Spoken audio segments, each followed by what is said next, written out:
Hey guys, this is OddOneGaming. This is going to be another Dragonheir SilentGods video. In today's video, we're going to be back on the main account and we're going to talk Chief Challenges Season 3. So this time we're going to talk about the last boss that is, that at least that I'm doing. And that's going to be the fire one, where poison is going to be the powerful one. You'll get 100% more damage if you bring poison damage. I have no idea what's happening with poison damage, but it seems like the developers always make this one to be the hardest and make it be overkill and overpowered, and like honestly that's why kind of like the thumbnail is just do not do this boss, skip him if you can. It's not worth it, I swear. The damage that I can do, I'm gonna show you the video, we're gonna go through the kit and whatnot, but the damage that I do against this boss, it just makes it not worth it to build those characters out.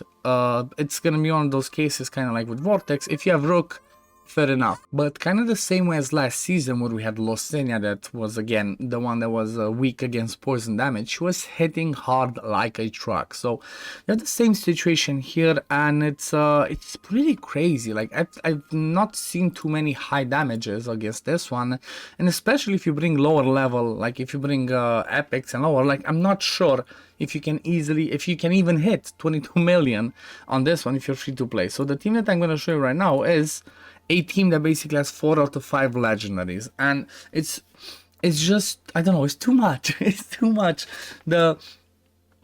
Basically this is the Tempest domain boss, and there's several reasons why this one's really hard. So first let's go through the skills, and then I'm going to explain, you know, the team, the champions, why I believe this is going to be one that you should ignore if you can. You know, do whatever you can as damage because it's chief challenge and you have to throw a key in there, but I would not focus on building teams against this one once you get to the Chaos Shadow. So on the first on the battle skills, deals fire damage to all enemies and gains 1 stack of damage reduction for 10 seconds. Luckily that stack of damage reduction is only 5%. okay, it's not like higher, because if this was the 30%, which normally the damage reduction would be, this would be painful. Basically does the same thing twice. Once he gets to the second one, he's gonna have 2 stacks of damage reduction, so that's 10%. You get the gist. You know, it's luckily they're only for 10 seconds, so they should start dropping. Then if you look at the ultimate, Source the Sky, calls young dragons for assistance. After 15 seconds, returns to deal fire damage to enemies, sacrifices the dragons. Each sacrificed dragon grants him damage reduction for 15 seconds. So what does this mean? This means that basically if you don't kill them, he's going to have 15% damage reduction for 15 seconds. If you are with this one, there's going to be 20%. That's not the problem. So the problem is not the fact that he brings that damage reduction. That's pretty much irrelevant. The problem is the amount of damage that he is doing, and then the amount of damage that these little spawnlings are doing. Like before I had Theodemer, like if I remove my tank, this was just painful. I'm lucky with Fenja, for example, because she puts blind. I'm lucky with Theodemer because she does the taunt. But if you don't have designate like good enough healing, I mean, look at how hard he already hits. It's 3 minutes in and almost got half health. Then I'm using legendaries. He just hits extremely hard. Then on the passive, each stack of buffs the monster has increases damage by 10%. So you know, the usual, he also gains that damage up, but obviously if he gets more stacks, he's gonna do more damage. So that's the problem. It's not the fact that he has the damage reduction, it's the fact that he hits too hard. First of all, again, devs, what's the deal with the these bosses where you have to use poison, that they hit so hard? But the second problem that I have with this boss is the fact that you cannot speed tune, you cannot time things, you know, you cannot try and make things with like, you know, okay, he's on an 18-second rotation, I can do the attack penalty at this point, and then I can always have to have a time, then come back. So basically, okay, for the chief challenge, you only have to do it once per week. If you do it, then you're gonna be like, okay, I only do it once per week, I can manual it, fair enough. But once it gets to Chaos Shadows, are you really gonna manual it every single day? Or like if you do several teams against this boss, do you really wanna manual it every single time? I'm not sure you do. So look at this, we're like 3 minutes in, I'm barely getting that 22 million. Again, keep in mind, I have 4 legendaries in the team with all legendary artifacts, and I'm barely getting there. So I don't know what the problem is with this boss, but I really don't like it. Like I said, again, I would tell to everybody, just do not do this boss, skip him if you can, because it's not worth it. And again, like for example, if I have Witch's Remains, if I just waste my Witch's Remains on the spawnlings, then it's not worth it. Like yes, the damage that you do against those small dragons does count as damage towards the boss. But if you just do that, you know, if you do the defense penalty on them at the wrong time, it's just, I don't know, it's just a pain in the backside. Like, I really don't like this boss. I don't know why they chose this, because again, you don't know how fast you're gonna kill the spawnlings unless you manage to perfectly time it, where you have one nuke against them and then you kill them and then you have the attack penalty to go after. If you don't have strong shields, what are you gonna do again? Look at how much damage I took, even though I already had shields.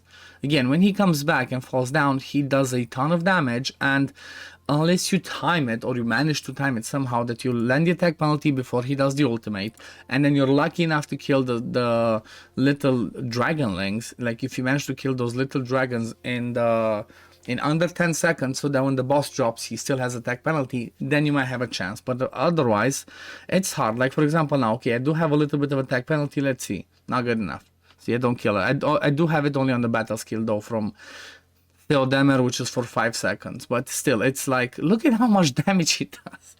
This is mind-blowing. Like, I don't understand why they made this one be so hard. Like, I don't know, maybe I'm complaining for no reason, and maybe it should be the other way around, honestly. Maybe this is normal, maybe like this is how the Chaos Shadows should have been, because we're in season 3, sorry, the Chief Challenge should have been, because we are in season 3, and you know, we should expect a little bit of difficulty. Maybe that's the reality. I don't know, what do you guys think? Leave it in the comments below. I'm curious what do you guys think. But for example, the other ones, yeah, they're extremely easy. Like, if we think about the ones where you can use Frost Ice against, those are so easy that against Chaos Shadows, keep an eye out on the channel, I'm gonna have 3-man teams. So I don't know, maybe I should flip at this the other way around and be like, you know what, this is how all the bosses should have been more difficult, because we're season 3 and should have been more of a challenge. I'm gonna save this, but again, look at this. I have 4 legendaries with the damage that is just not good enough. I don't know, my damage is just not good enough. I don't have Rook, which obviously would have been the perfect one, but still, it's really hard. So I would say, obviously, again, if you're just starting to the Chief Challenges, 100% skip it. Skip this one or leave it to last, because it's so hard, it's so painful that just doesn't make it worth it. Let me just quickly show you the builds that I have on my people, just so you know, you have an idea on what I had, because, you know, I showed you how much damage I did, which was barely anything compared to the other ones when I did 70+ million. If we have a look, I had them people with all legendary artifacts, legendary gear, mythic gear. Like, you know, I had strong builds, not god tier, because, you know, there's still place for improvement, but still, I have all of this and I barely hit 38 million. So, you know, it's definitely a tricky one. I did manage to do it. Luckily, I'm done for the week, for the last week, because I did 5 summons earlier just to grab myself the last, the last 5 of the Ice Sword, and now I should have Aladia ready to pop. With her, honestly, I'm really excited, and I think I'm just gonna summon her now while on the video. Aladia, boom, welcome to the team. The reason why I'm excited about her is because she's one of the very few champions in the ice element that brings shields, plus the passive brings an attack penalty. So I'm excited to build her up and try and go against you know, Vortex, because right now Vortex I cannot have a 5-man synergy. So I'm gonna try and do that. I'm gonna try and do Ice Blast with Aladia in the mix. You know, like I said, attack penalty, she brings shields, again she brings some damage on this one. So I'm really curious how this one's gonna look. But I'm gonna leave it at this for today, guys. Thank you all for watching. I hope you enjoyed it, and I hope you understand why I said, you know what, just don't do this boss if you can. Skip it. Have one team, because you have to do it for the Chief Challenge, but definitely do not rely on focusing this one too much, because it's not worth it. Like, let me show you why as an example. Okay, let me just show you all of my teams. Not over here, change record. Okay, so look at this. The last one that did this one, 37.9, then 77, 70, 67, 114, 151. So why would I do this one when I can do double or even like triple on the other ones, you know? But yeah, thank you all for watching, guys. As always, if you did enjoy my content, don't forget to like this video, subscribe to the channel to see when I upload next, and I'm gonna see you on the next one. Peace, love, take care, everyone. Bye, guys.